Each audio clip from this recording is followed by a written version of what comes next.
Ladies and gentlemen, boys and girls, welcome to another episode of Sports with Sunshine. Today I'm joined by some of my Sports Lounge Media co-hosts. I'm excited, man. This one's going to be a lot of fun. First of all, thank you to the Sports Lounge for powering Sports with Sunshine and making it exactly what it is, and that's the best sports talk show on the air. I want to say a quick shout out to the Mogul brand as well as the Diamond Collection. Both are sponsors of the Sports Lounge and continue to promote it as we continue down our path. Guys, I'm followed today by the chosen one and my man down south, Philly. How you guys feeling, man? Today we're going to talk a little bit of defense and offense coming into the NFL season. Yeah, super excited, man. Thank you for having us. Absolutely. I'm excited, man. There's a lot going on. You know, this one kind of inspired me watching NFL.com. I'm excited to get into it. A lot of new faces to a lot of these teams. So, guys, when we talk about these teams, these are the 2025 rosters that are going to be coming in. We're not talking about last year. We're going off of what happened last year, but we're talking about all of these new assembled rosters and what they can look like heading into the NFL season. So, gentlemen, we ready to get into it? Let's get into it. Absolutely. Amazing. We'll start on the defensive side of the ball because obviously that's kind of where we thrive as Philly fans. Guys, Sports with Sunshine's top 5 NFL defenses coming into the 2025 season. First off, the Baltimore Ravens. I think that the Baltimore Ravens, outside of throwing the football, they were the best run defense in football. They were very good in points allowed. It was that pass defense in the very, very first weeks that was kind of, alarming. They ended up finishing at 27th overall in passing yards allowed, which is not great. But towards the end of the season, after week 10, they kind of turned that around, right? They got a lot better once they moved Humphreys down back to his natural spot and kind of, moved Nate Wiggins over to that other edge. And they looked great from week 10 all the way into the playoffs. They were performing at a top 5 clip. And I think with the addition of Malachi Starks and now Jair Alexander, we've obviously already talked about Jair Alexander and the fact that he doesn't necessarily make the Baltimore Ravens an immediate super team per se, but I do think he makes the defense better in an area where they needed to be better. Guys, how do we feel about the Baltimore Ravens at 1? It's hard to argue against it. Agreed. Yeah, so my thought process is by adding Jair Alexander, obviously you're going to have opportunities to create new packages. And so with that being said, that just makes that defense a little bit more stronger, a little bit more dynamic. It definitely puts them into a new category for that defense. And it puts it puts less pressure on Lamar Jackson. And I think that we all can agree that's why we say this year is it's a must, right? You got to make it now that you have a defense that's going to keep you in ball games, and then you be able to do your own thing, and there's less pressure. Anytime, guys, that there's a defense that can keep you in games, such as like the Giants, for instance. If we bring up the Giants, they're going to be able to keep Russ in games. Now think of a 10X team like the Ravens be able to do that for Lamar Jackson. There's no excuse for Lamar Jackson at this particular point by having that kind of defense in that squad. And, having Hamilton out there, Humphreys, adding Malachi Starks, Mike Green. The list goes on, Nate Wiggins. And then the defensive line. I think the defensive line is the only place I feel that there could be a small, very, very slim and small hole. But everywhere else is elite. Everywhere else, from the second tier to the third secondary. It's the only thing. Yeah, it's elite. You can't argue that one. 100%. And you're looking at a team that a year ago was the best run defense in football. I know they finished near the bottom of the pack in terms of pass defense, but when you look at their total defense, they didn't really let teams go crazy in yards. They were top 10 in yards allowed.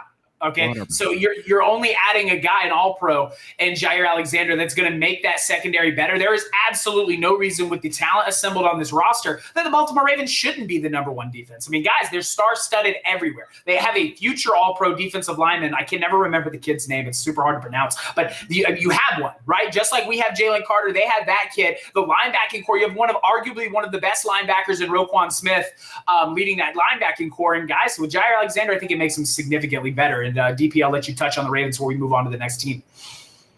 Man, so isn't this just part of Baltimore's brand? Like, since I can remember from the early 2000s, that's been their staple. defense first, hard-nosed defense. And every year since then, they may not have been in a top 5 team, but they've been teetering around that top 10 for the better part of almost 30 years. It's no different this year. I think when they drafted Lamar, he kind of helped turn the tide a little bit, and they became more offensive focused. But defense was always there with Harbaugh. So True. again, nothing new this year. They retooled. If anything, it's hard to find a hole on their defense this year. And one thing that we never really talk about is the impact that defense has on the offense. Yes, they give you more chances, but more importantly, they keep points off the board. And with that combination of what they got going on the offensive side of the ball, which we'll talk about later, it's hard to not put them in that number 1 spot. Absolutely. Couldn't agree more. They're a star-studded team. They've earned the right to be one of the better defenses in the NFL if they can get that secondary cleaned up. That moves us to number 2. The Houston Texans showed a lot of flashes, specifically in the playoffs for me, that they had all the makings of being a top 5 defense. They were very good at points allowed as well as yards allowed. I think they were extremely good at getting after the quarterback. They had a future superstar in Will Anderson. If they can stay healthy on that side, also Derek Stingley, not to mention Derek Stingley, whose name has been thrown around in top 5 categories as it comes to cornerback, excuse me. You add CJ Gardner-Johnson's still a sore spot for some of us Eagles fans because I think he adds a lot of grit and a lot of toughness to a Houston Texans defense that was already very, very tough underneath DeMeco Ryans. Linebacker core is very solid. Guys, this Houston Texans team, if it can stay healthy on the offensive side of the football and take that next step, I think this defense kept them in games a year ago, right? You look at the playoff games against Kansas City. They played well enough to win that football game. If the offense would have picked up their end of the bargain in that game, I think they give Kansas City a run for their money. Like I said, this Houston Texans team, man, it looks like it's going to be very good coming into next season. Yeah, I mean, how can we? That's another one of those top defenses. I am in love with DeMeco Ryans' defense. Now, when he became available, good thing you said defense. I was like, where is he going with this? Defense. when he left the 49ers, selfishly, of course, I wanted him to come to Philly, which was unrealistic because I know he wanted a head coaching job, and he was going to get that anyway. But he just has one of those. He had him playing at a high level in San Francisco. This front 7, man, the front 7 is nasty, dangerous with the Texans, and when you have players like Stingley on the back end, it makes for a championship defense. Now we already can kind of pencil them in for the AFC South, but it's kind of like they can compete for that 3 or 4 seed in the AFC. Yeah, I absolutely agree. I mean, this defense, piggybacking what Sunshine said, this defense was nasty last year.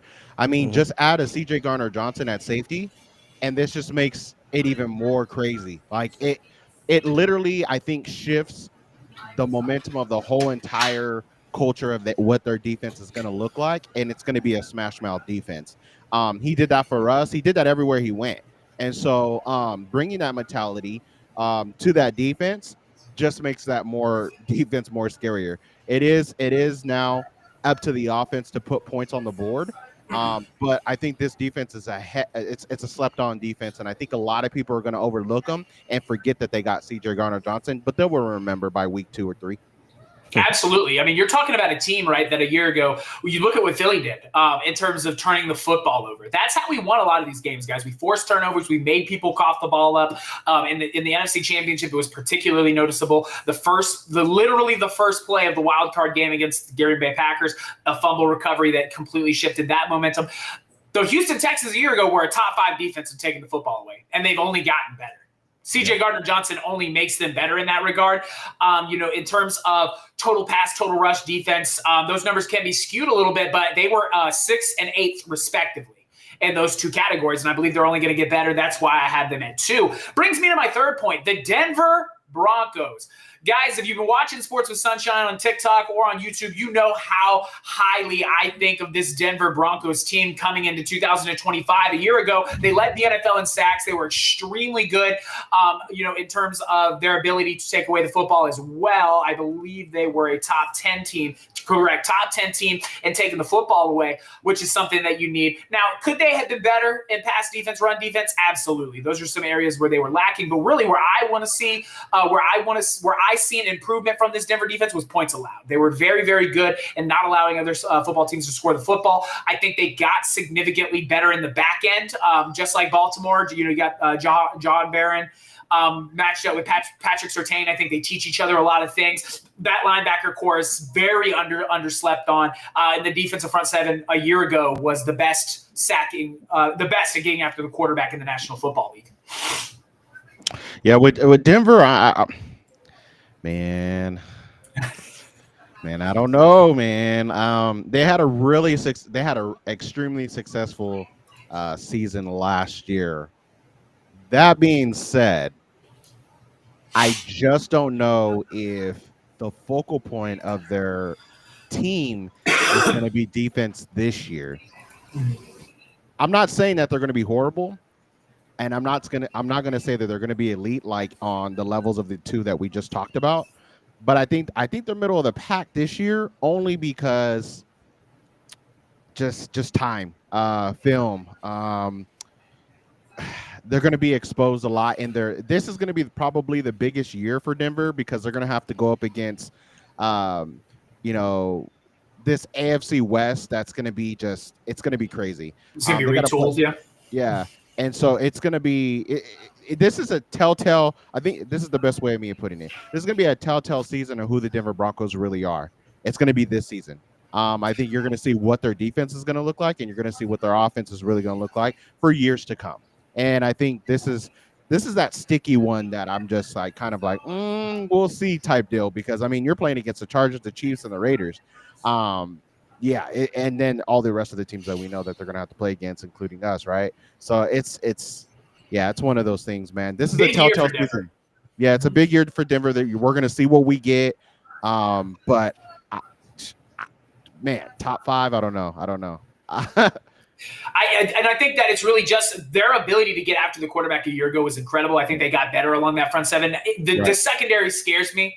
Top 20 in defense and having people throw all over you and you play, like you said, you play in a division where you have to play against Patrick Mahomes twice. Now you have to play against Justin Herbert twice. And God knows the world loves to throw Justin Herbert in top 5 lists. So he's a guy that can sling. And I mean, all joking aside, he is a guy that can push the football down the field, right? Yeah. Especially during the regular season. You add Geno Smith over there in Vegas with his old guy, Pete Carroll. Yeah. He did a very good job in Seattle at pushing the football down the field. So this Denver secondary is going to be tested. With a Brock Bowers, with a Ashton Jeanty, with the other components. I mean, it's definitely going to be tested. And I will say, based on last year, if this is based on last year, absolutely top 5. Going into next year, that's where I get a little like, we'll see. Right. DP? I'm actually very high on the Broncos. I definitely, they best defense overall a year ago. Like you said, the daggone pass rush is elite. I can't think of his name, but I feel like he was number 15 from last year. Yeah, they were top 10 in total defense.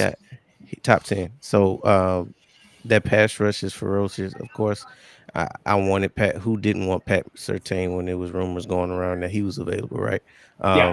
Unrealistic as it may have been, but this is just one of those teams that, like y'all said, they are in a competitive division. I'm not really as high on the Raiders as some people are. So I guess I can kind of flop with how people feel about the Raiders. I may feel that way about the Broncos. I'm sticking by what I said. The Broncos are going to win the AFC West. I'm sticking on that. Yeah. They're winning the AFC West. I'm not, by all means, I'm not saying that the Raiders are like going to run away with this thing. I'm not saying the Chiefs are going to run away with this thing, which I think they're going to finish 3rd in their division. I don't think that the Chargers are going to put up a fight, but second year and the way that, the Harbaughs move, I just don't see the unless unless everything falls apart with the Broncos, they answered every question that was they answered every question that they had on the offseason from free agency to draft to every compartment you could think of. Now it's Right. just up to them to perform. Unless everybody gets, I hate to say, some key components get injured. I can't see this team not winning division. I'm really high on the Broncos as a team, but as it's just what He I'm. said, I got to see it happen first. I got to see. He said, I need to see with my eyes. Yeah, I got to see the first couple games. But the thing I will like to mention on here is the fact that it's not the fact that, because we get so stuck in the mentality of how good an offensive defense is and stuff like that. But always remember, like, when they play division, right? When they play against teams that play against them the first time and then the second time, like, there's extra film to expose that team, 100%. right? Like, and everybody will agree your division is the hardest teams that you have to play, regardless who you play in the rest of the season, because number one, you play them twice, and number two, you're so familiar because you play every year. Yeah. So what I'm saying is that Pete Carroll's a hell of a coach. The way that they could chuck the Raiders, they're gonna have to play them twice. Yeah, they'll beat them probably twice, but there's going to be some exposure there. When you play the Chiefs, Andy and Spagnuolo, exposure there, right? Harbaugh, exposure there. These are elite coaches. We're not talking about coaches that never been in the league or never. So there's going to be some things that other teams are going to be able to see against Denver, which I think that's what's going to carry them. Now, can they fight through that? Can they adjust? Can they make adjustments throughout the season? And then what are they going to look like when they hit playoffs, right? We've seen what they look like when they hit playoffs. With all those stats that you brought up, it made no difference for them last year. Yeah, right? They ran into the buzzsaw that was the Buffalo Bills there for a little bit. And then it all went away. So that's when I'm talking about we'll see. That's what I'm talking about. Okay, they answered every question. Let's see if they can put it all together. Right. Let's see if they can adjust in a heavy AFC West division, and let's see what they do against a Philadelphia Eagle team that just won the Super Bowl. Let's not forget that they just won the Super Bowl. People want to already forget that we won the Super Bowl, but I wanted to mention. That's what I heard. Listen, we've already put 2024 behind us. We are currently the reigning world champions. They can't take that away from us. But I think when it comes to this Denver team, you look at that playoff game, it really shined through their weakness in the secondary. Josh Allen abused them through the air. They have to get better in the secondary if they want to be a top 5 defense in this league. 1,000%, brother. Speaking of the world champions, I have them at 4. I think we drop from 1 to 4 this coming season. It's hard to go back. It's hard to go first back to back. Only reason I say that. I think that Fangio can do it? Absolutely. We did lose pieces, right? Milton Williams goes to New England. You got Darius Slay in Pittsburgh, CJ in Houston, and Josh Sweat in Arizona. So you lose 4 big pieces, and then I consider Isaiah Rodgers a big loss because of what he did for us coming off the bench. I think he was a pretty significant loss in the secondary. He goes to Minnesota, and now you have to find guys to replace those. Cooper DeJean, from everything we've heard from camp, has been absolutely killing it, playing safety, slot, boundary. You name it. He's been playing it. I have high expectations for Quinyon Mitchell, as well as that front 4 coming into this one. Jalix Hunt is another guy that I'm expecting huge things from, but probably no one other than Jordan Davis. Jordan Davis has to have a big year. He's got to step into the shoes of becoming a truly dominant run defender while expanding his ability to rush the passer. I think that a year ago, the Philadelphia Eagles were incredible in the back end, right? Very, very good. And I've had people tell me, that's because you guys were so good at getting after the quarterback. We weren't even a top 10 team at sacking the quarterback. It was because our secondary ran a great system is why we were so good in the back end. It's because Cooper DeJean and Quinyon Mitchell both had absolutely stellar rookie years, and I look for them to continue upon that, right? Do I think they'll be number 1 again? It's really hard to go number 1 back-to-back. Wouldn't be surprised to see us fall down to 4-3. But I do still think that this Philadelphia team, as long as Vic Fangio is in Philadelphia, I think that this team can be a top 5 unit in the NFL, specifically against the pass and the run. I think that we're going to be very good in run defense. Zach Bond's going to step up and be able to teach these new young linebackers who are getting a lot of reps right now, and get them kind of ready and up to speed. One thing I would like to see us be better at is actually finishing plays by sacking the quarterback. Right? We were very good at getting in his face and generating pressure. We were a top 4 team at generating pressure against the quarterback. I want to see us finish those and turn those into sacks because that changes the game. In terms of takeaways, can't really ask for more than what we did a year ago. So for that reason, it's hard to go number 1 back-to-back. Give me the Philadelphia's falling down to 4, but staying in the top 10, the upper levels of the top 10. I think you hit it when you said Vic Fangio. As long as we have him, I think if we follow that system and we perfect it even more, again, this is the first year of running it. Next year it just gets even better. I'm pretty sure there's a lot of stuff that he still hasn't done. Right. I don't have him falling too far. I have him actually number 2.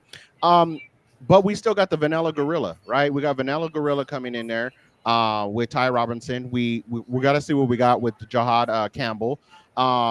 Is Dean going to come back to his normal state? The only questions that we have, you already know, is our secondary. And I hate to say it is, okay, you've had, 2 years with Ringo out there on the bench. I think he's tired of seeing his guys out there and he's wanting to play. Right. I want to see what he could do. But at the same time, we did pick up Andrew, and we want to see what we got out of him. I do love the fact that if we could use Cooper DeJean at the safety level, that makes me feel a lot better being a CJ Garner-Johnson fan. Yeah. Seeing him at the safety position, and then also seeing what packages they bring out to put him back in the nickel, in the slot position as well. But see that trade-off happen. But if they use him like that, I think that the Philadelphia Eagles could go number 1, if not number 2, defense this season. I don't think they fall off that drastic.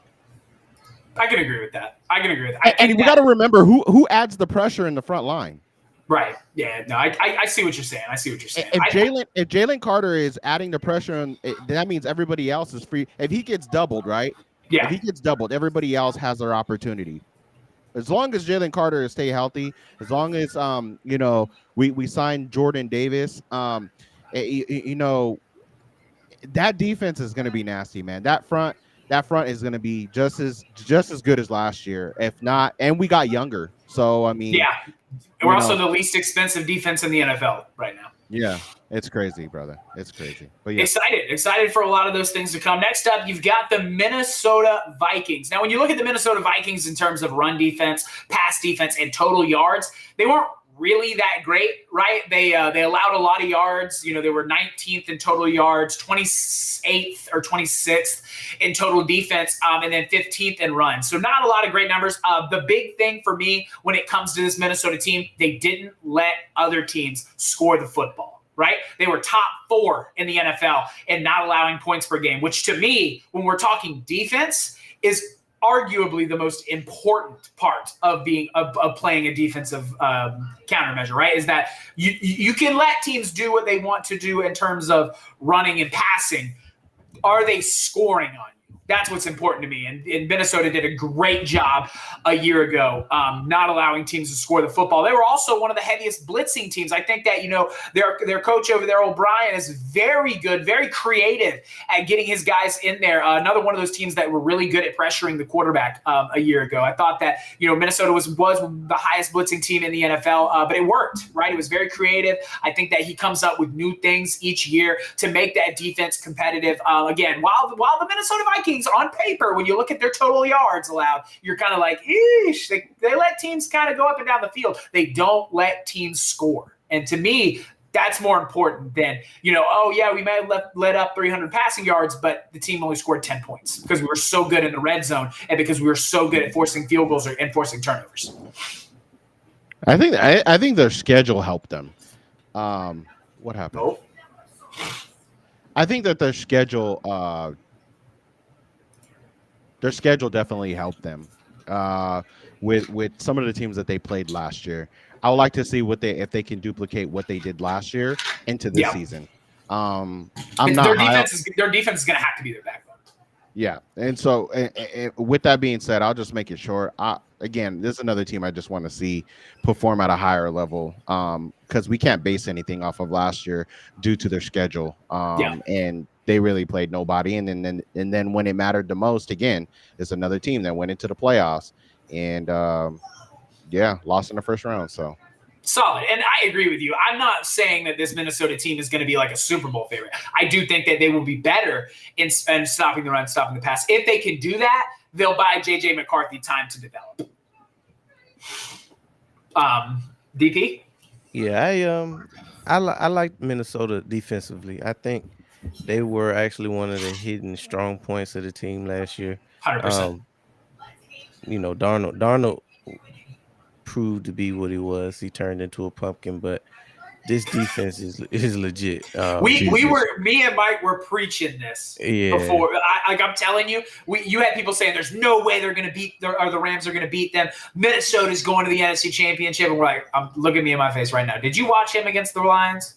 Yeah, it was part of the reason why I was so confident last year, was just looking at the scope of quarterbacks that we would have to potentially go against. It's like, I'm not afraid of Goff. I'm not afraid of Sam Darnold. I'm not afraid of Love, Dak, none of them. And then, Matthew Stafford was the only one that you looked at him and you were kind of like, but I still wasn't. The reason why I wasn't afraid of him is because for whatever reason, it seems like we have their number. And once teams get your number, it's kind of hard to get out of that rut. Us in Tampa. Yeah. Or us and what we used to be with Seattle. Right. Well, that's going to be my top five, guys. Sports with Sunshine that's my top five. I got the Baltimore Ravens, the Houston Texans, the Denver Broncos, your Super Bowl champion, Philadelphia Eagles, and the Minnesota Vikings. Next up, we're going to move up to my man Chosen's defensive list. It's different than mine. I'm going to let him take the floor and kind of run through why he has teams where they are. Go ahead, my man. Yeah, I have them because of what they looked like last year. Okay. Look, it's the Philadelphia Eagles. Put some respect on our name. We are Super Bowl champions. Until you dethrone us, right? Then we move down on the ladder, right? Let us get through the season. But this is an early prediction. But the Philadelphia Eagles didn't take. I don't think that they took too much from too much of a hit as I thought that they would. They did really good in the draft, like they always do. We replaced counterparts. We've seen Ty Robinson do really good, like I mentioned. I mean, the only thing that we're looking at is our secondary and seeing, okay, what packages are we going to run? Where are we going to put guys? Who's gonna win those battles during the preseason? And then, we just got backups on backups on backups and rotations after rotations. It's hard. I mean, as good as the Ravens and number 2 is constructed, they don't got the rotation like we got. And I think that's why I say we right now we can plug and play right now. And the way that Vic is running his system has been phenomenal. And if you guys haven't watched the Super Bowl, watch it again and you'll see why I put him at the number 1 position. Number 2, I got the Ravens because of all the stuff that they did on defense. It's hard not to. The Texans, we talked about that already with C.J. Gardner-Johnson and the mentality. And then the last 2 teams, we talked about those. Let's see what it looks like in this next season. Let's see what they could put together because their schedule is not going to be the same. And the divisions and the Denver Broncos just got even more scarier. And so let's see. That's my top 5. I made it real quick for you. But you can't dethrone. I'm going to put Eagles number 1 until after this, till probably mid-season. You know what I'm saying? Let me see what we look like by week 6. Yeah, no, the only reason I say it, like I said, it's really hard to be number 1 back-to-back. If anybody can do it, I think Vic can definitely get that done for us. No, I know. I see where you put us. You put us at number 4, and we're gonna. Oh yeah, listen, we got to take the goggles off. We got to look at it objectively. Listen, we got areas to improve, right? I think that absolutely, specifically in run defense and getting after the quarterback. And I'm really excited to see what this Houston Texans and this Broncos team could be. Yeah, 100%. DP, any comments before we move on to your list? I mean, it seems like we all had the same list, just give or Defensively, take yeah, a we few were. spots. Yeah, Yeah, that's what I'm saying. Defensively. defensively, we were very similar. We could pull up DPs real quick. I'll put you in the driver's seat. DP has the Broncos at No, 1. it's all the same. It's all the Yeah, same team. yeah. We all were Uh, very in agreement.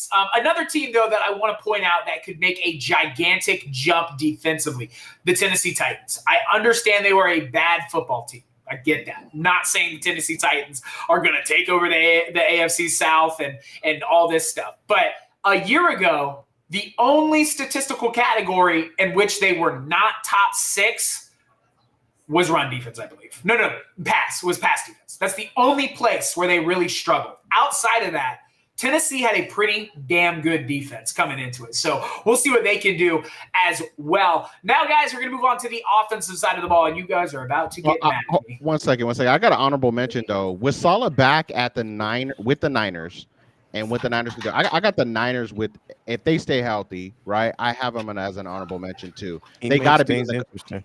Yeah, I got to put them back in the conversation. Okay. So yeah. So I got them as an honorable mention. I don't hate that, especially with Robert Sale returning. I think he's going to make the Niners competitive again on the defensive side of the football. So my honorable mention will be Tennessee. His is the Niners. Do you have an honorable mention, DP? Nah, not outside of that. Yeah, the Rams. Yeah. That's a good You got to watch out. You got to watch four. out for that front four. That front 7 is nasty. Yeah, they're young. They're real young, man, especially in the back end or in the front 4 as well as the back end. The Rams could be a dangerous team. I think they're the most dangerous team to us in the NFC, if you just want my personal opinion on it. Next up, guys, we're going to talk about the top 5 offenses coming into 2025, and I'm not going to lie, you guys are going to be very upset with me. So I'll go last. Because you're going to be very mad with me. We'll start with Chosen. Top 5 offenses. Nah, hell nah. This is your show.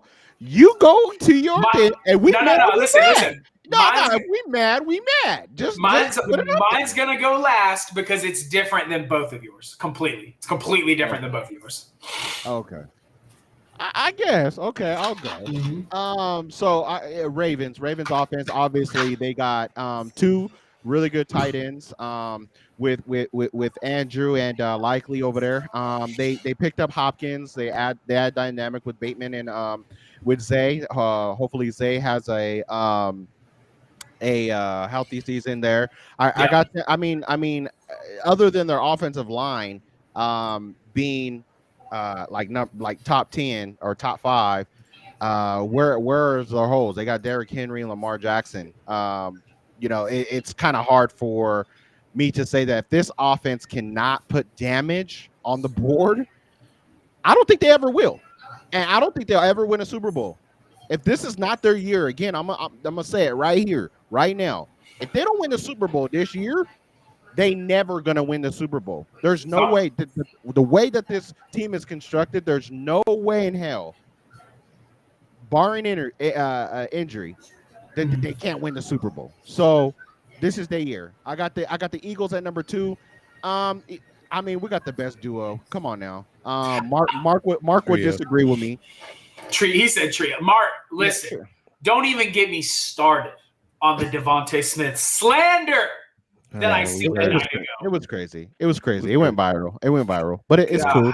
I think he did that on purpose. I mean, because I mean, Devontae Smith is a Bama guy that DP mentioned, and and that makes perfect sense. Him being Tennessee. But at the end of the day, our offensive line is crazy. Dallas Goedert is coming back. We got DP, okay, three wide receivers, a trio.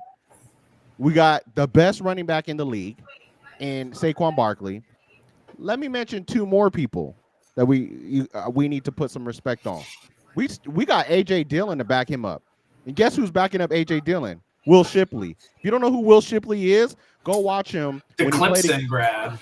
Yeah, go watch him in the NFC Championship when we had to put him in. When he that his first one, buddy was mad as hell. He fell down. He said, Yeah, I mean, we're loaded, right? We're loaded on offense until 2030, and the only position that I'm kind of kind of just taking deep breaths and trying to walk it through is that tight end position. Let Dallas, Dallas Goddard stay healthy this season, my boy. I don't know. Yeah, and then again, I will say this on here. I would love to see again. I don't know. You guys probably heard me say this 1,000 times. I would love to see Johnny Wilson transition into the wide receiver into the tight end position. He's got He the does, body for it, yeah. yeah, maybe not for the blocking purposes. Maybe Caltera can do that, but maybe he can do some routes and some stuff like that and get in the game with that. If so happens he Dallas Goddard goes down again. But Dallas, let's stay healthy. Dallas Goddard, let's stay healthy, my guy. Let's move on to the Buffalo Bills. I got the Buffalo Bills because I mean we were dealing with Superman here. Their quarterback, Josh Allen, does a little bit of everything. They do have some holes on that offense, but they're very dynamic. They put numbers. They put the numbers up. And I mean, you got to put respect. Respect is due. They're an elite offense, and they showed why in the AFC. Going into the playoffs. The Rams just picked up Adams. They just picked up Adams. They got a good duo there. You got a good duo over there now with Absolutely. Adams, Puka Nacua. Kyron Williams is he runs out of his mind. Tight end is solid, and then I mean, this is his last year. I think there's a lot he's gonna put with Sam with Stafford. Matthew. Yeah, Matthew Stafford. There's a lot riding on this as being his last season, so I think he wants to go out with a bang. I think this offense improves. I think this offense gets better, and we can't count out Sean. You know what I mean? Sean's going to do what he's going to do as coach. And then we got the Bengals. I got the Bengals up there. They put Bengals. I got the Bengals up there because they put up hella points, but their defense is trash. Like their defense is straight dog water, but they put up points. They Joe Burrow is nasty, and they got T. Higgins over there and Jamar Chase. Jamar Chase, arguably one of the best wide receivers out there. And you know, the only thing that they're lacking is a run game. I think Chase Brown is not the answer. They could get maybe another solid running back, and they're off to the races again. But they put up the points. They could fight with you with points, but their defense can't do not a dang thing. And so, but we're talking about top 5 offenses, and that would be my top 5 offensives. And then my honorable mention, I have to put the Lions in there, even though I didn't want to. They scored points. They're respectfully, they're a good offense. Yeah. They're a good offense, but I will say this to every Lion fan, or to everybody that wants to join in this conversation. As much points that they put up, they do give away interceptions, right? Jared Goff is a interception machine. So if he's going to put up 5 interceptions a game against any team this season, I don't see them making playoffs. I don't. He has to play a clean game. He has to clean up those mechanics. He has to learn how to be under pressure and be elite under pressure. He has to read the room and understand what he needs to do, and just hand the ball off if you're too scared to play the game. You got Jahmyr Gibbs and you got Montgomery over there. But, I mean, we can't say they got Sam Laporta. They got, J-Mo. They got St. Brown, who talks a lot of trash. But that's a star-studded roster on offense. Yeah, it is. They did lose their center. So they got to figure that out. They got a little bit of stuff that they got to figure out. Which means when they're playing against the Philadelphia Eagles that Jalen Carter is going to have a field day. But with that being said, I mean, when healthy, hopefully we see if Jared Goff can come up to the task and do exactly what he needs to do. But I don't see them as a top 5 offense, only because you don't know what Jared Goff is going to do. You don't know what he's going to be. You don't know how he's going to perform. And that's scary to be a Detroit Lions fan when you don't know if your quarterback is going to throw 5 touchdowns or 5 interceptions. You know what I mean? And you got to lean on Jahmyr Gibbs. With that being said, that's my 5 and my honorable mention. It's a solid five. It's there's a lot of these teams that we've seen last year that were very good offensively. Next up, we've got my man down South's offensive attack right here. Let's talk about it for a minute, my man. Get into it. Yeah, hell no, you put Tampa Bay up there. Yeah, I did. Now, hear me out. Hear me out. He's a right. Nah. Hear me out. You gonna hate over there? I made my list thinking outside of the box because I knew the general consensus that it was going to be, especially on the offensive side of the ball. So I wanted to get away. Bless you. I wanted to get away from. He said, bless you. I wanted to get away from what everybody else would have on the list. So had to lead it up with the Bills. I think that the reigning MVP at this point has figured out his formula for success in the regular season. Yeah, but he's just got to figure it out against Pat. Well, we don't have any questions on what they can do in the regular season. They know how to put up points. They know how to win games. Their biggest question will be, can they beat Pat Mahomes in the playoffs? So I'm not worried about them. They seem to figure out their formula. They run the ball well. They have good enough wide receivers to make plays when needed. And then Josh Allen is going to wheel you to a great regular season. Now, when we get I have a question for you before you turn the table. Do we the whole panel? So, do you think that this season they're going to have to worry about a Patrick Mahomes this season? Do you think that they're going to have to play? Yeah. They're going to have to play against the Chiefs. Yeah. As long as Patrick Mahomes, I have to see them dethroned. See, I think a lot of people think that because of what they saw in the Super Bowl, that the Chiefs are going to fall off a cliff. I was about to say, as long as Patrick Mahomes, no. It's what I seen the whole entire season: 3 to 7 points, and then getting to the Super Bowl. Yeah, man. You're saying they're not going to be able to. You're saying they're not going to be able to go 11-1 and one-score games again. Like, I get that. That's a long stretch. But as long as Patrick Mahomes, Steve Spagnuolo, and Andy Reid are all on the same sideline, they have a chance. I got them winning the division again. Honestly, that's hard for me to say. That's just so like that's like saying like, okay, OKC just won. They just won last year, right? I mean, next year they're going to be like, oh, until we see OKC fall off, I don't. But that's 1 year though. Yeah, I'm about to say the Chiefs have been in the Super Bowl consistently. Yeah. Come on now, they were on the verge of a three-peat until they ran. Yeah, I'm about to say they went 3 years in a row. Yeah, so I mean that's not the same. Yeah, okay, so that was a bad example, but I mean, what I'm saying is I gotta see year by year because the NFL is not like any other sport, right? I gotta see year by year on what they gonna do for me to say the Chiefs again or the Chiefs again. I understand now. I fully understand, and I totally agree. They have Andy Reid, they have Spagnuolo, they have Patrick Mahomes, right? But also the Patriots had Gronkowski, they had Tom Brady, and they still went down. So all I'm saying is going into this next season, if I'm just saying, is it possible if you see them in the first 8 games losing or winning by 3 to 7 points, you could see them in the playoffs doing the same exact thing as they did last year?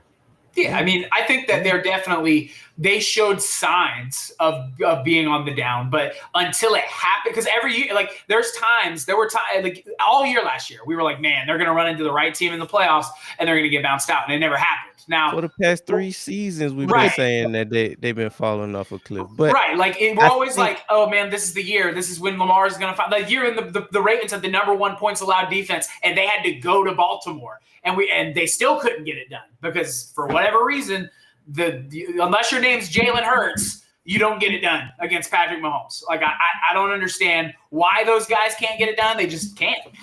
Yeah. I'll say to end this so you can continue because I want you to continue. Obviously, but it's just I don't think that the Bills are going to see the Chiefs. I think they're going to see the Ravens again in the AFC Championship.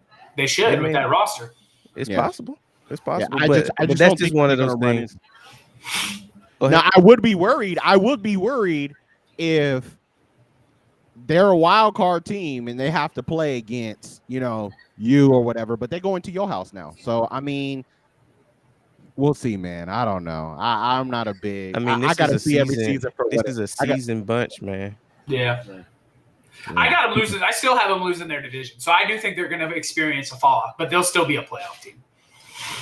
That's the thing. They've been so good that their fall off still will have them make noise in the AFC. They'll make the divisional, and people will be like, "Man, this Chiefs team sucks." Right. You got teams in the AFC that can't even make the wild card. It's crazy, man. But I do think that this. I agree with what Chosen's saying in terms of last season. It certainly did look like there were a couple games where you're like, you're not going to get away with that twice. Like, you know what I mean? Like that Texans first game. I thought the Texans were going to bounce them in the wild card game. It looked like they were going to. Yeah, and that's what I'm saying too. Even in the playoffs, playing against a hurt Texans team, they still struggled. And then, I mean, are we saying that the Eagles and the Eagles versus the Chiefs in the Super Bowl was a fluke? No, that was just one of the best defensive performances I've ever seen. That was complete. It was dominant. It was dominance all the way around. Would you guys agree? I mean, from the first snap to the last. Yeah, our special team, our kicking was great, which we were kind of like, okay, Jake, what are you gonna do? Our defense was takeaways and everything like that. We beat them in every aspect that you could think about. So how do the Chiefs really bounce back from I almost said that from the butt whooping that they took, from a good old fashioned butt whooping, and be able to come back playing against some of these teams that did. I don't know. Okay, we'll carry on because this could be a conversation. We're gonna come back to this for sure. We're gonna spend the block on its own segment for sure. We can talk 45 minutes about the Chiefs. Yeah, I just don't see it, number two on my list is Lamar and the gang. They haven't gotten anywhere.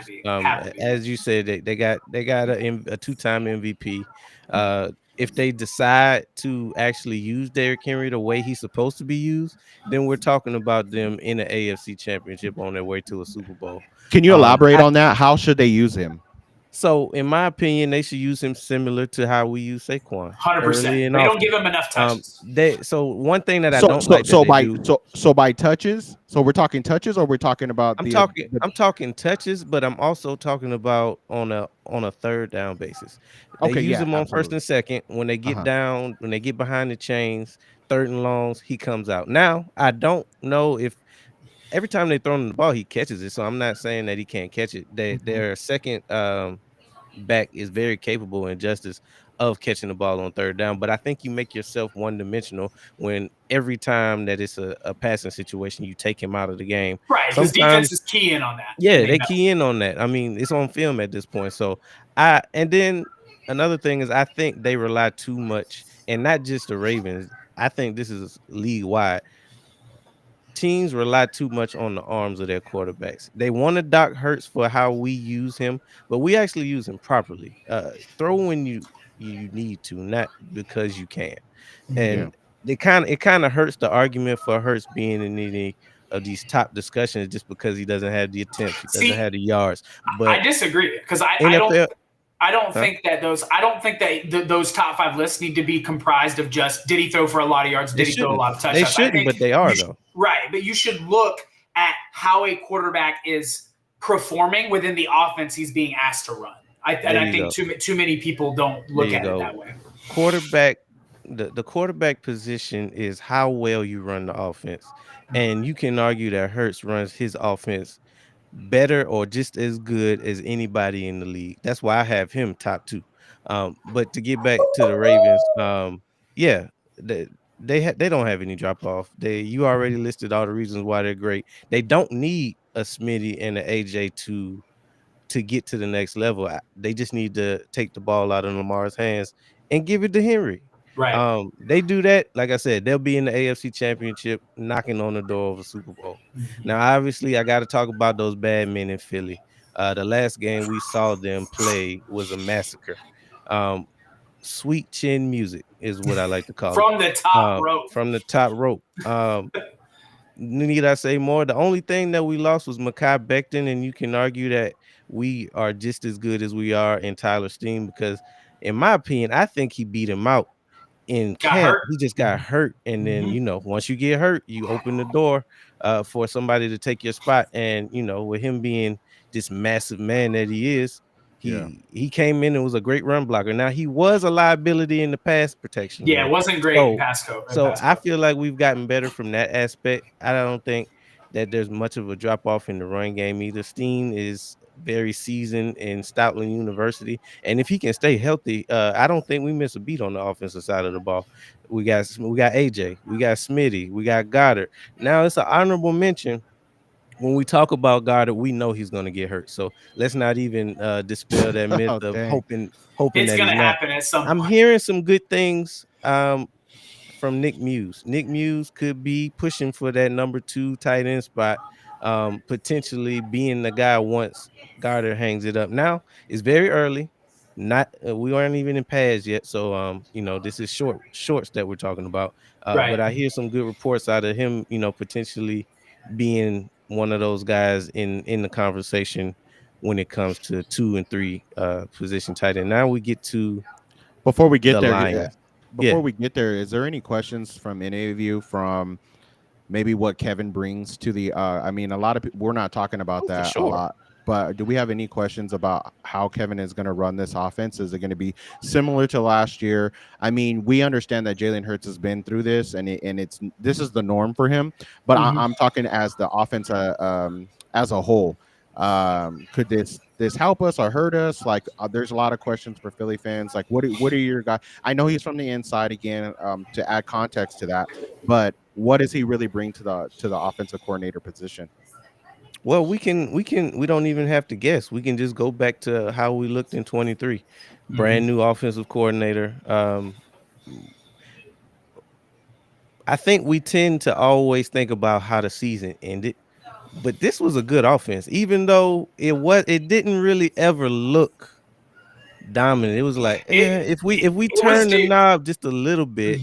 It was derailed by turnovers. Jalen Hurts was turning the football over at too high of a rate. He was turning the ball over, but this was a top offense in the league. And people forget that when we were in that 10-1 stretch, Hurts was in the MVP conversation. So no matter how, it didn't look like 22, but it wasn't bad. And I suspect that I think that would be our floor. 23's offense could be our floor. Now, I know that's scary. I don't suspect that Hurts turns the ball over 15 You're right, interceptions. Because we have Saquon. I think that was another reason why that offense suffered, is because for whatever reason we decided not to run the ball as much as we should have. Right, and when you have that offensive line, you can do it with anybody. We can do it with anybody, but we don't just have anybody. We have 2K Stay, and we got AJ Dillon. So I suspect that the biggest question mark will be run pass ratio, right? And that's only going to be dictated by what defense we're playing. If you're weak in the run, we're going to run it down your throat. If you can't cover us out wide, you're going to have a long day covering AJ and Smitty. Like, we're looking at this Tampa, and I agree with everything you guys are saying. I think, and this is a really good question from Chosen. I think that a lot of Eagles fans are kind of worried about what this offense is going to look like. I think that, and he hit it out of the park whenever he said that this is Jalen Hurts' norm.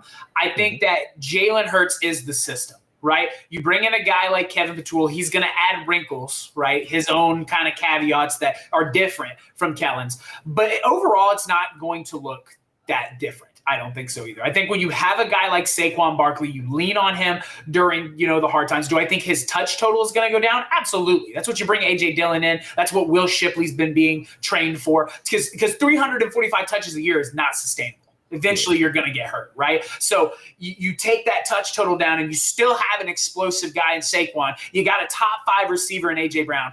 Mark, if you're watching, you got a top 10 receiver, okay, in Devontae Alabama Smith. All right, you got a dude that would start on many other NFL teams, and you got Dallas Goedert coming back, which is a favorite target of Jalen Hurts. I think that we are going to see one of the best versions of Jalen Hurts next season that we have ever seen in terms of throwing the football.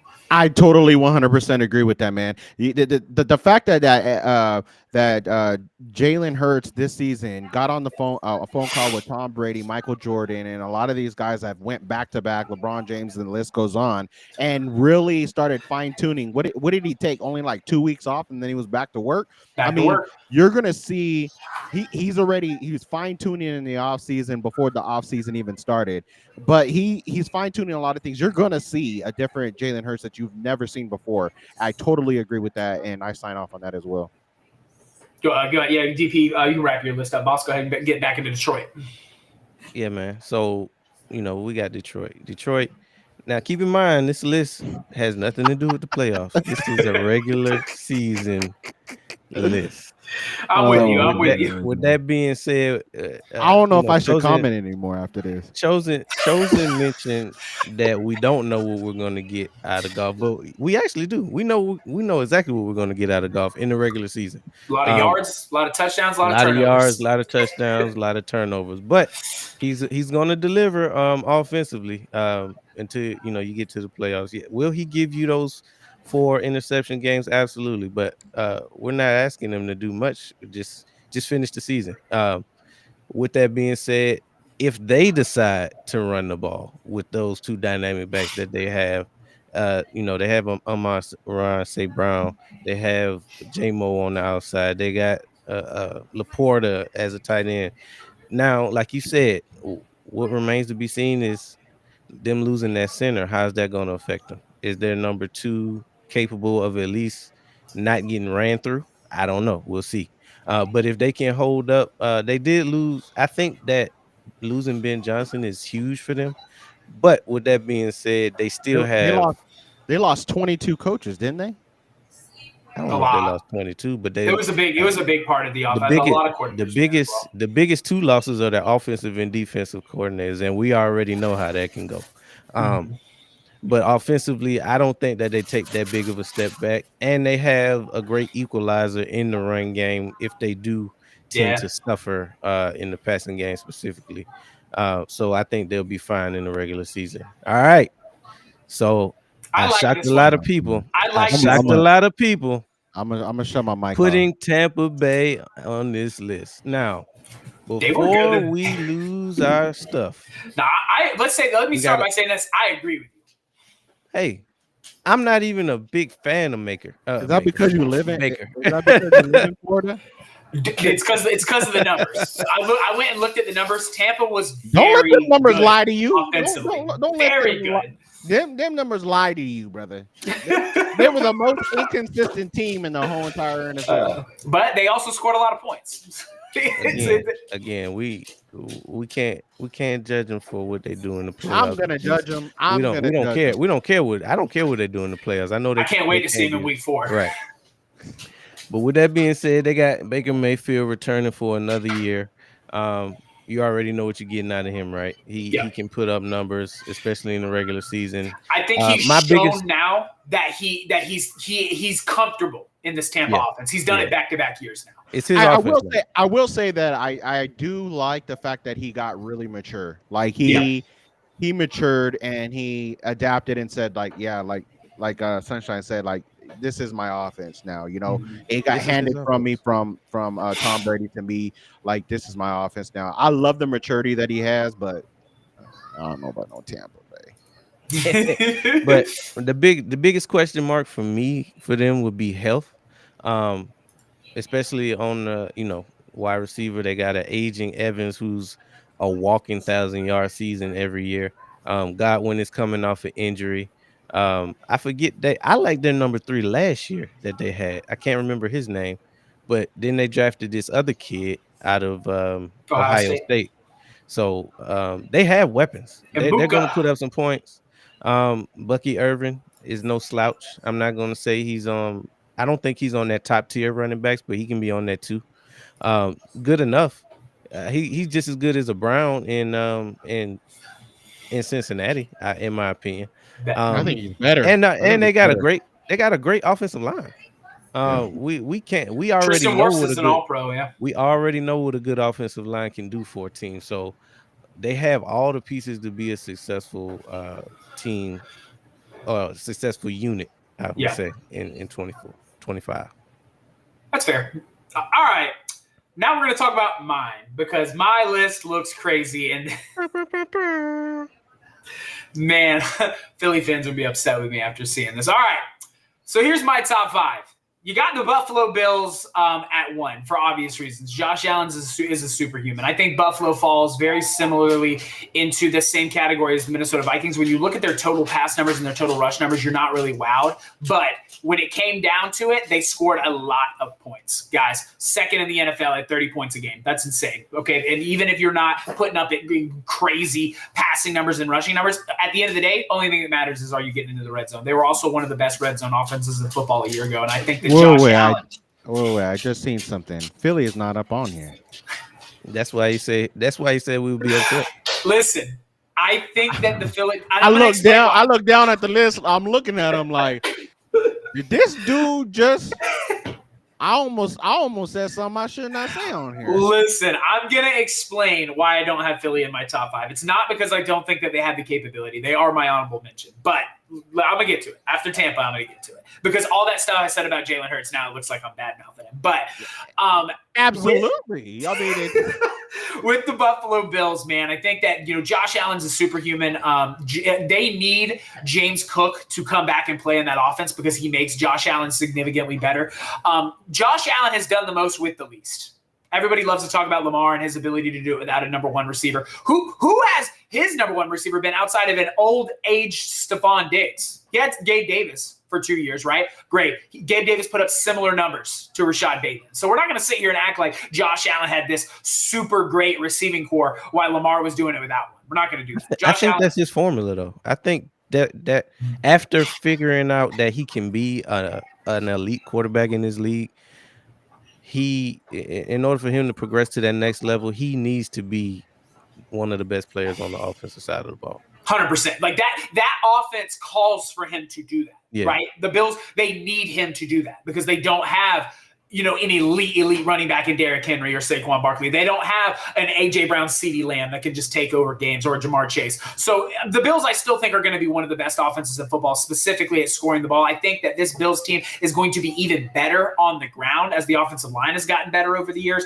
But yeah, I'm gonna rock with them at 1. And I think 1, 2, and 3 are kind of interchangeable. I think anything could happen with those teams. Next up, for obvious reasons, we beat it with a hammer. The Baltimore Ravens have a stacked football team. You have 2 top 10 tight ends in Isaiah Likely and Mark Andrews. And yes, I know Mark Andrews dropped the football. He cannot do that if he wants to be considered one of the best tight ends in the game.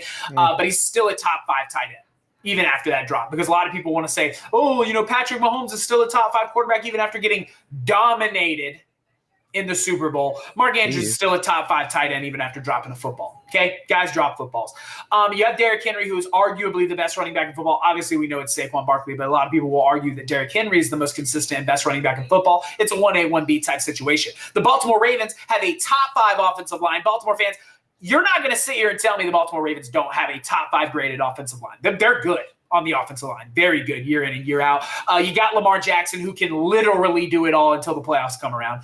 Outside of this year, I thought he did have a good playoff run this previous year. Outside of the 2 turnovers in the divisional game, he played pretty well within the offense. He still gave his team a chance at the end. I know the 2 turnovers kind of hurt them, but he still gave them a chance.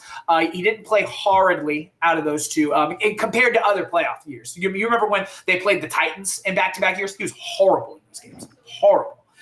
So in terms of offense, I think that the Baltimore Ravens are going to be a significantly better unit. Them and the Bills right now. With the Chiefs on the decline, I think them and the Bills are on their way up at the moment. Do you think Lamar is going to come back this year? The fact that he sniffed like he sniffed it, you know what I'm saying? Like he's like, bro, I'm right there. Do you think he comes back with that kind of urge of wanting to get over the hump, or do you think that he just is going to play his game like he always does? I don't think that. I think Lamar, wait a minute. Did you just take a deep breath right now? Because people.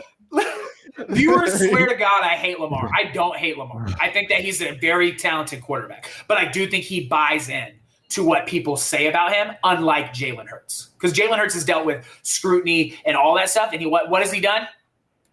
And played football. He shut up and he's went out there, he's worked, and he's got better. You got Lamar. commenting on these content creators. You've seen the content creator that went viral where he commented on the Instagram post. MJ with the sports, he's an Eagles fan. And he commented on it and was like, yeah, you guys are always on my blah, blah, blah. I won't say it on here because this is a family show.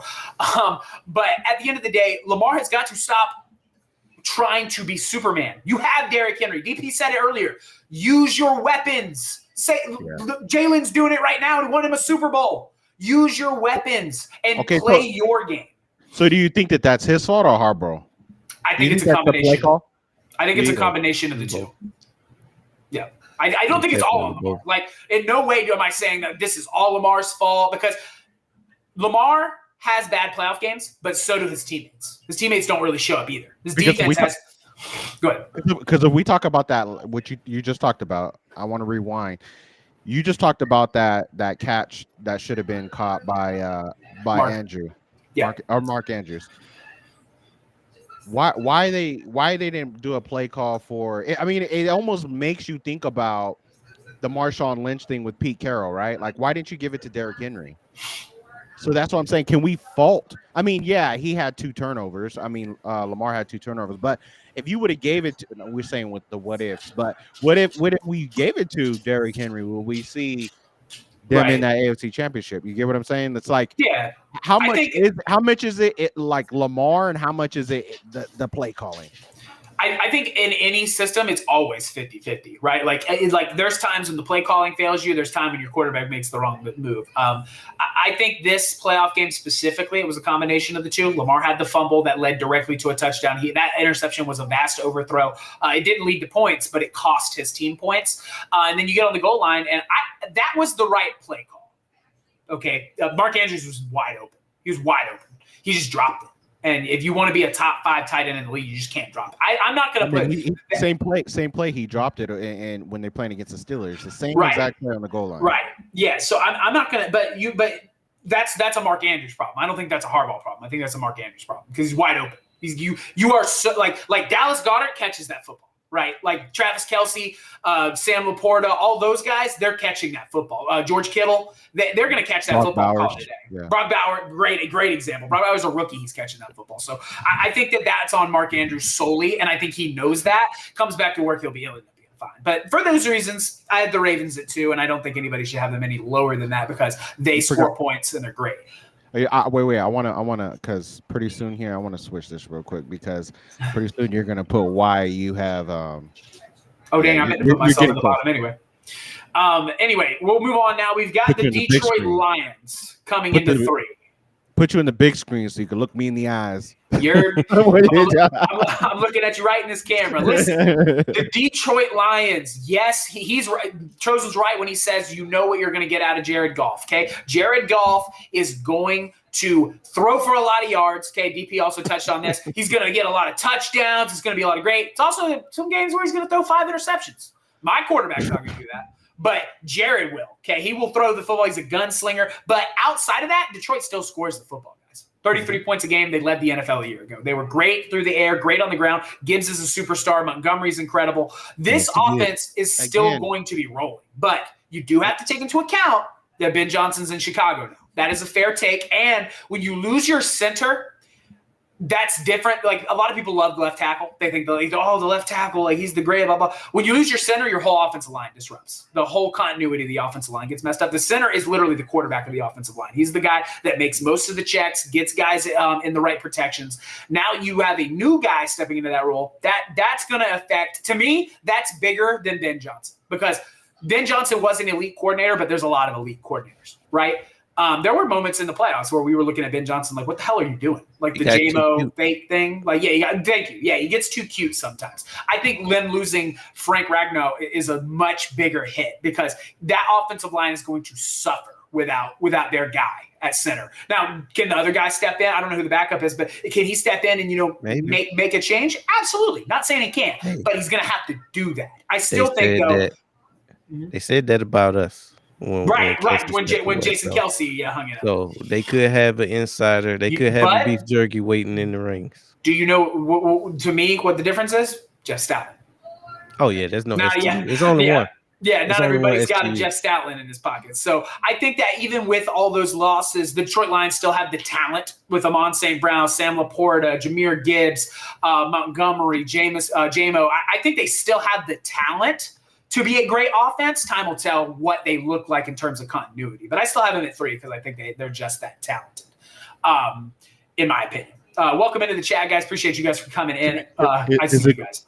Is it cool? Is it cool we go down some of these real quick? Yeah, let's get them. What's going on, guys? We are here with Sports with Sunshine. This is his show. Please tap the subscribe button. We're trying to get him up to 1K here, so that would help him tremendously. We got Kendall in the chat. He said, "What up, team?" A little My bit brother. earlier. What's Sports going Lounge on, Media brother? member, my guy. Yeah, running it down. Soraya in there saying hi, y'all. The GOAT mediator. What's happening? What's happening? Yeah. She says the Bucks. I think she jumped in right when you were talking. So she didn't even get to see DP. Yeah, she could get it on. We blew her but mind. you could get it on the replay, guys. You could get all of these on the replay. Go ahead and drop replay in the comments. Don't forget, guys, all you have to do is go to www.sportsloungemedia.com. You can find all of this content as well as Sports with Sunshine on YouTube. Both of those places, you're going to be able to find the best sports content on the internet. Guys, Sports Lounge Media. Don't really need to say anything else. Yeah, Chiefs will fall in their division. We got too many weapons to not mention. The biggest one here is DP with the. Oh, she was in here with DP. So DP with the Bucks and no Eagles for Sunshine. Where's the red button? Yeah, we're missing the red button. We're not like you. We need to get like you. Listen, I'm gonna explain why I don't have the Eagles in the top 5. It's gonna make sense. I'm telling you, and Amoni, I'm telling you right now, brother. I'm not hating on the birds. Just give me a minute to say my piece. Yeah. And then we got Jack just with a dot. Like, what's going on, man? Like, what's going on with Sunshine tonight? With no birds in the top 5. Yeah, he confused. We all confused. We waiting on it. He gonna get to it though. Bro, you lost me at Andrews being a top 5 tight end. Even if he didn't drop the pass, he's not a top 5 at his position. You want to comment on that, or he's not top 5? Who do we put in front of him if not? Genuinely, who are you putting over Mark Andrews? Because right now in the NFL, you got Travis Kelce and George Kittle. To me is number 1. You got George Kittle. You got Travis Kelce, Sam Laporta. At 4, you could argue. Yeah, you know who I could see you putting in the top 5. I'll give you one name. BYNX. Trent McDuffie. Or not Trent McDuffie, excuse me, McBride. My fault. Brent or whatever his name is. McBride for the Cardinals is the only name I do like him that I could say you could put in the top 5 over Mark Andrews. But outside of that, we're not going to sit here and act like Mark Andrews is not right there on the door. He's not chopped liver, guys. Yeah. You may not be able to count on him in fantasy, but in the real life you can. Stout is the same dude every single day. Dude, he is the epitome of consistency. He is the offensive line coach in the NFL. Couldn't agree with you more. What do you think? What do you guys think of Keegan? People are saying he's going to get cut. You talk about the rookie Keegan. Yeah. I think he'll make the 53 man. We'll see what happens. It's still a really long time to the offseason, but you also have to remember, Jack, we just brought in a slew of brand new young offensive linemen in Miles Hinton, the kid from BC who's been really great at he's being cross-trained currently because obviously we have Cam Jernigan at center. So they're cross-training him at guard. And I've been hearing very good things about him in space. So listen, it's the NFL. It stands for not for that long. Okay. In the NFL, if there's a guy better than you, they're going to say, hey man, thank you for being a Philadelphia Eagle. Love you. See you. Bye-bye down the road. But even if we cut them, they're still practice squad. So practice squad. Right. But anyway, back to what I was talking about with the Lions. This team is supremely talented enough to be a top 5 offense in the NFL. I think that everybody would agree. Next up, the Cincinnati Bengals. A year ago, the Cincinnati Bengals were a top 7 team in scoring. They were the best team in throwing the football as well as scoring the football through the air. Now, the run game is kind of where they struggled. If the run game can be better and be more consistent along that offensive line, I think that this Bengals team can easily be a top 5. Guys, they were a top 5 a year ago, and they didn't have a run game, right? So I'd look at this Bengals team. When you have $500 million invested in Joe Burrow, T. Higgins, and Jamar Chase, you're going to get production out of those guys. I love the tight ends that they have over there as well. Biggest question mark for me in Cincinnati, offensive line. Can the offensive line come together, get better at run blocking, get them a more – because I love what Chase Brown did for Cincinnati. He just needs to do it consistently and at a slightly higher level, right? They were, 27th in rushing offense? That's not going to get it done. Got to be better. I think we got what we got last year with Chase Brown. I don't think he could take it that level. I can agree with you there. I think that he's pretty close to his ceiling. Yeah, he was damn near right there. I mean, I don't know how he can get better. I truly don't think he gets better. I think you got to go draft. You got to go find another component. I mean, I think D Swift becomes a free agent this year. There's a lot of running backs going free agents. If I was them, get it. I would have jumped on J.K. Dobbins, and he's a Bronco. But I would have jumped on him. These offensive coordinators and head coaches are putting their quarterbacks in a position to have to be superstars. They just don't believe in running the ball like we do for whatever reason. They value stats over wins. Well, and a lot of people I love it. Yeah, keep doing it. Yeah, but I love it. Like, it's fun because you get to watch the will of people leave, right? Like in that Kansas City game, you remember when they zoomed in on the guys and they're like, "Hey, man, the Patriots did it, right? The Patriots did it. We can do this too." Blah blah blah blah blah. And we had been punching them in the mouth with the football, but they had done a pretty good job of containing Saquon Barkley. What happened? We came out in the half. They said, "Oh, they're going to run the ball, or they'll throw the dagger." Devontae Smith for 56 yards, touchdown, ball game. Like.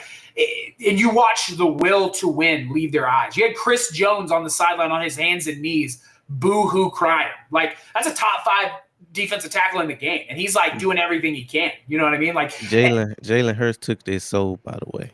And you could tell he wanted to. Mm-hmm. Goes up to Kellen and talk about, are you sure? Are you sure we're done? My man wanted to go out and drop 60 on them boys. And I don't hate it at all. I love that mentality from Jalen because I think 2022 broke him in terms of what happened. I think it changed his perception on how he approaches the game in the best way possible, if that makes sense. We move into the number 5 spot. Not to cut you off. No, go ahead. I have to, and this is an exclusive right here on your channel. I know what happened in 22. All right, hit me with it. I wore red socks on the Super Bowl. This son of a bitch. That's what it was. This whole time, y'all, here. Y'all thought that it was Bradbury and the Phantom call. No, it was me wearing them red socks. He's here. It screwed us. That's why our pass rush couldn't get there. We were slipping and sliding all over the damn place. I was never gonna tell you this if we hadn't won the Super Bowl. By the way. DP, I thought the brotherhood we shared was closer than that, but it's okay. I'm gonna forgive you because we won. Hey, I threw up a little bit. I threw up a little bit and swallowed it. You heard it here first, folks. Oh my God! Sorry, Eagles Nation. He said that one's on me. We're gonna go back to the drawing board. That one's on me. We move into the number. You wasn't thinking about it before you. He just threw them Johns on, boy. I tell you when I thought about it, when we got that holding call and we lost the game. But he seen that hip grab and said, he looked down at his feet and went, "Oh my God." Oh my God. Okay, so at that particular point in your mind, are you saying like I'm throwing these things away just in case I don't make this mistake again? I'm running a target. Oh no, that will never happen. Hold on. Jack's got a message for you. I got you. Get those green socks out. Tell him, Jack. Because I was on the verge of like, if you don't got any, man, I'm about to go in NFL shop and go send you some turkey socks, man. Amazon next day. I'll pay the $30 next day. You heard me? No, I'm playing. That's what happened. You move into the number 5 spot. You got Tampa Bay Buccaneers. I love that pick for DP because when you look at Tampa Bay was top 5 in every single offensive statistical category, right? That was without Chris Godwin. Mm-hmm. They didn't even have him.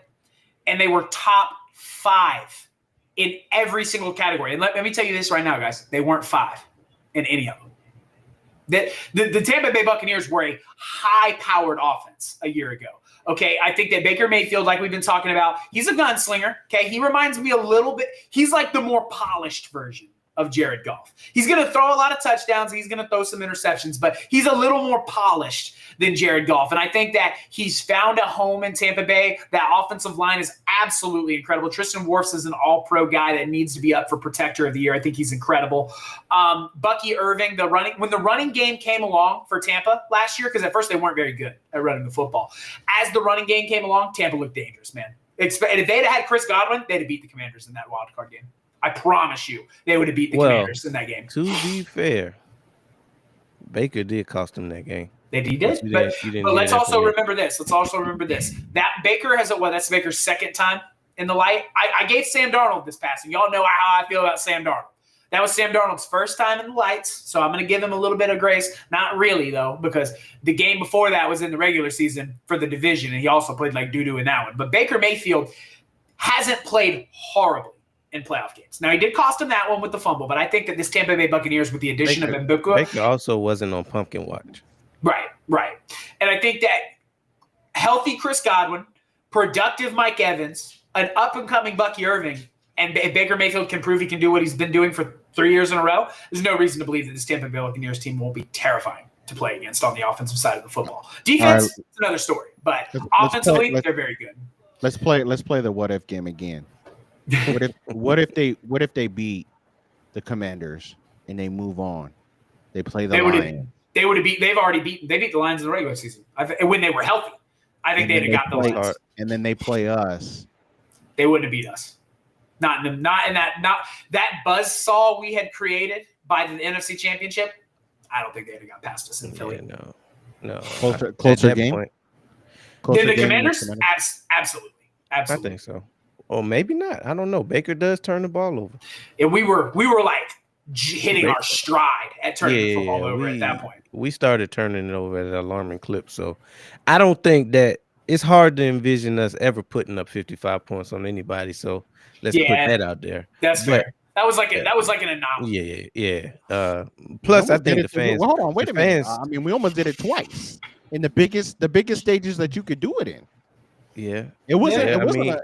Not and once, if you want but twice. Because if you would have kept Jalen Hurts, like he said, is that it? We put in 55 on. Damn, the Chiefs. Yeah, the Chiefs easy. Hey, they had a lot of people that they scored 22 garbage points. Can we just acknowledge the fact that we went into the biggest game in our sport, the pinnacle of our sport, and our coach went in and said, you know what, Kenny Pickett, go take some throws, go in there and play some football. Biggest game on earth. And our second string quarterback was in there throwing. Our whole second string was in there playing like it was a high school game. As close as we want to say that the game against the Rams was, that game could have also been a blowout. So we dropped 2 or 3 picks in that game. AJ Brown dropped the touchdown. AJ Brown drops the touchdown. And it snowed. The snow didn't help us. Okay. I think the snow made the game closer than it could have been. Okay, I'm gonna Mike feels very strongly about this. I haven't said it on the stream because I've been just trying to I have so much love for people, but DP, I'm gonna have to say it now, man. You're making me want to say it. I'm gonna say it. Look, if it wasn't for the damn snow, that snow helped them tremendously to make it an even playing field. I'm agreeing. If it wasn't for the snow, it would have been another I don't want to say BTA, man. And man, I hope I don't get okay. It was going to be another BTA, man. A lot of people too. We would have beat the Green Bay Packers by 2 scores if Saquon wouldn't have slid to the ground. He scores a touchdown on that play where he's going to the crib. Remember, he's going to the crib and then slides down so we can kneel and get out of there. Yeah, I strongly think that. I mean, I strongly believe, again, there won't be that many sacks. Again, Jalen Hurts does not get injured. The game becomes a BTA.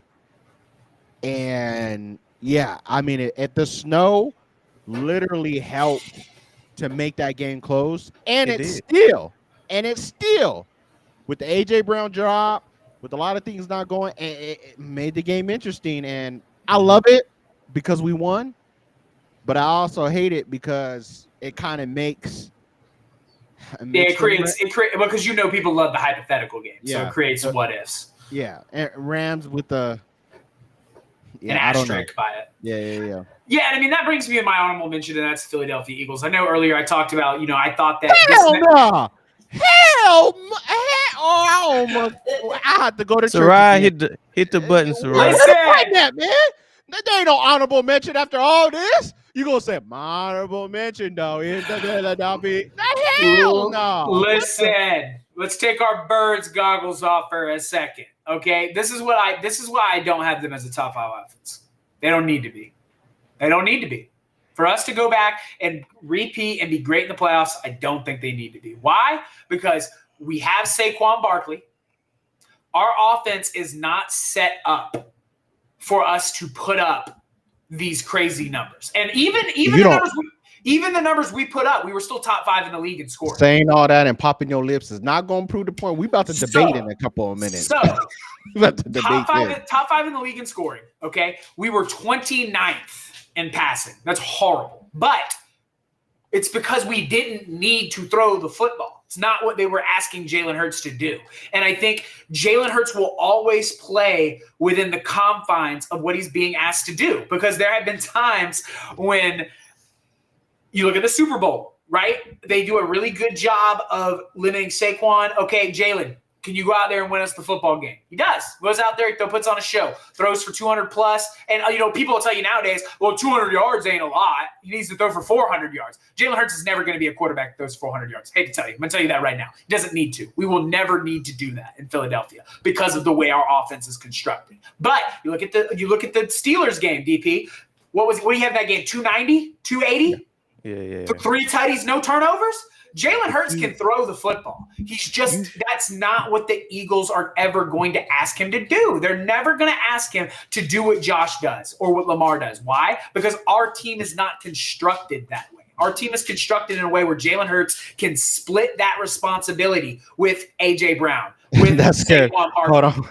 That scared the crap out of me. That was a dog just went by? That's my dog. No disrespect for me. I thought he was in New York. No disrespect for me. I thought she was trying to get to the kitchen, bro. I ain't get some water. No disrespect for me, but I was like, who is back there, bro? My bad, Stormy. My bad. He was coming to inspect. I don't think he liked your take.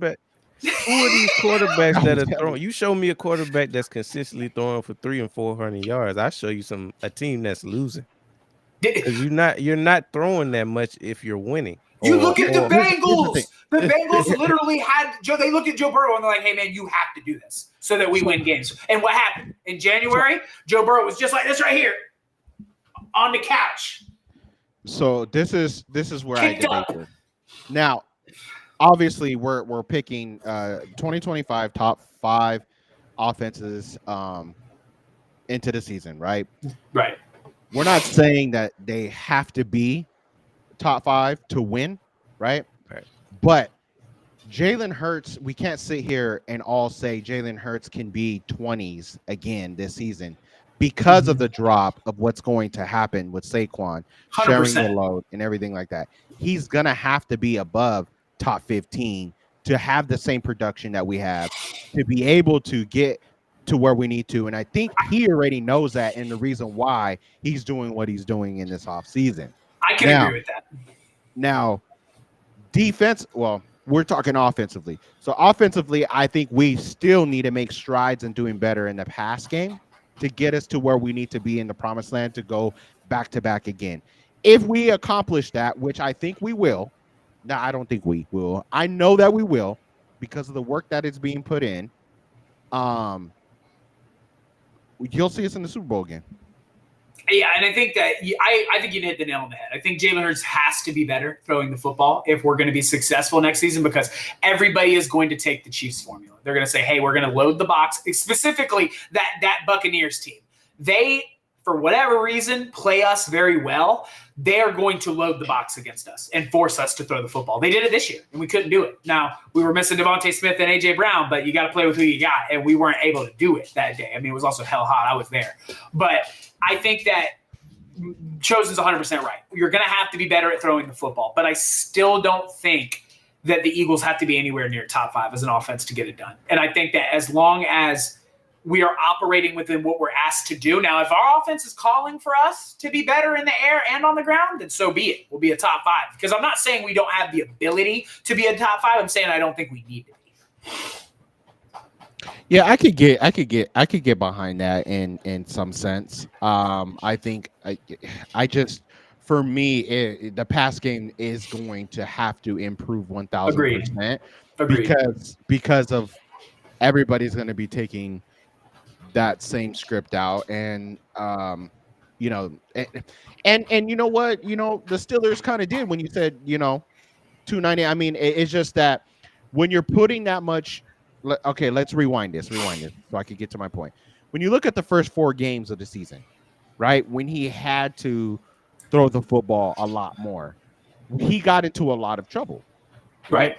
So he then fine-tuned that and said, we're going to dissect defenses and do exactly what's needed to be done. We run it, we pass it. Okay, we get that. But at the same point, if we're asking you to throw it a lot more than what you normally do, and what I'm looking for is what we've seen in the playoffs, is him to read a little bit more. Right. Call audible he's got to be better past his first read. Yeah. He has to be better, and after his first read, he has to be better in his production of calling audibles, and he did that in the Rams game in sync with Saquon Barkley. So we've seen that those things happen. Let it carry over. Let it carry over to this next season. Let's see what Kevin does. Let's put that into motion and let you play your just natural game. But we're going to have to see a production that he's never. And DP, we all said it right. You're going to see a different Jalen Hurts this season that you've never seen before. 100%. And so I think that's what we're leaning to, right? With your honorable mention, Listen, that's I think that we were so top heavy last season, and because we again, that's just what our offense called for us to do, and Jalen performed it at an elite level. That's why how we as a panel evaluate quarterbacks is a little different than how other people do, because other people look at the box score, right? They want to look at how many yards they throw for, how many touchdowns they have, all these things. And you're not looking at, okay, how did Jalen play within the confines of what the offense was asking him to do? Because Josh's offense asks him to be, Clark Kent every weekend. Lamar's offense asks, you know what? I don't think Lamar's offense asks him, because you have Derrick Henry. If the coach, that's a Harbaugh issue, in my opinion. Use Derrick Henry. Yeah, and I'll tell you why, since I'm on your show. I'm in your show, so I can say a lot more. But the reason why people really evaluate quarterbacks and want to see them do that is because that's all they have to talk about. Right. It's the things that they see. They don't dig deep like you dig deep. They don't dig deep like DP does. They don't do the homework like we do our homework. So that's all they have to go by. So a lot of their disputes, a lot of their arguments is going to be based on that, is because that's all they see.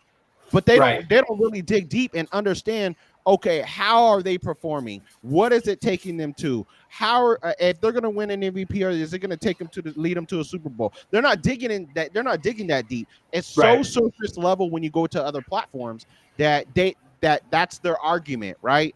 But right here in the YouTube, where you get your information from, and you're getting it from us right here, right now, specifically the Sports Lounge.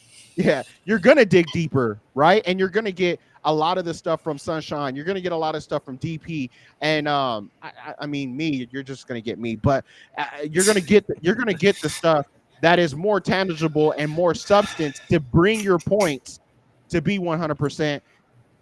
A lot more effective than most conversations that you're going to have. So you're going to get it here first on the Sports with Sunshine, and also the Sports Lounge Media, and down 100%. And I want to say thank you to each and everybody that came out tonight to watch the show. I know we ran over a little bit, but man, I knew we were gonna get right on time.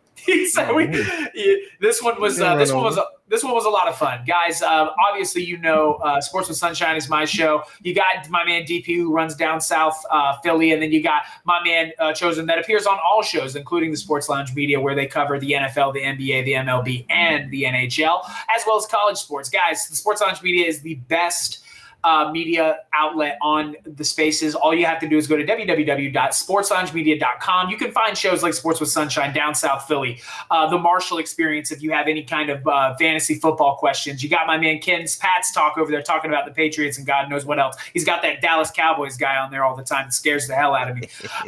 But at the end of the day, I think that, this is a very special place. Like Mike said, you're going to get down to earth, very detailed sports analysis. And I want to say thank you to our sponsors, the Mobile Brand, as well as the Diamond Collection, for sponsoring the Sports Lounge Media. And thank you to the Sports Lounge for making Sports with Sunshine a possibility. Guys, I'm going to come to you every single Monday and Friday at 7 p.m. We're going to talk the Birds. We're going to talk the NFL. Next season, we are going to get into the NHL. So buckle up for that. It's going to be an evolution. You're also going to start seeing me on the Sports Lounge on Wednesdays, 8 p.m., correct? Yep. You're going to start seeing me on there a lot more often as well as the NFL season comes around. 9 p.m. 9 p.m. 9 your p.m. time. Yeah. 9 p.m. Eastern, you're going to start seeing me on the Sports Lounge as we convert into the NFL season. And guys, my man down south up there is going to be running our very own Red Zone. It's called Fourth and One, and I'm very excited. Fourth and One is going to be your one-stop shop. First and goal, my fault. First and goal is going to be your one-stop shop for all the exciting touchdowns in the NFL. And you get to hang out with DP, me. You get to hang out with DP's co-host. There's going to be a lot of different Sports Lounge Media members on that show. Guys, what are you doing? You go to the Sports Lounge, you hit the big red button that says subscribe. It's real easy. It's real simple. Then you have access to all the sports that you need. Thank you guys for coming out tonight, man. You guys make this fun. It's the viewers that make this fun. It's the viewers that make the Sports Lounge Media the best media outlet on the internet. DP, Chosen, I want to say thank you for giving me your full undivided attention. And, man, these top 5 conversations are a lot of fun. It was an honor. It was an honor for you to pick me to be on your show. Special selection. No, guys, thank you so much. Have an incredible rest of your night. And as always, go Birds. Go Birds.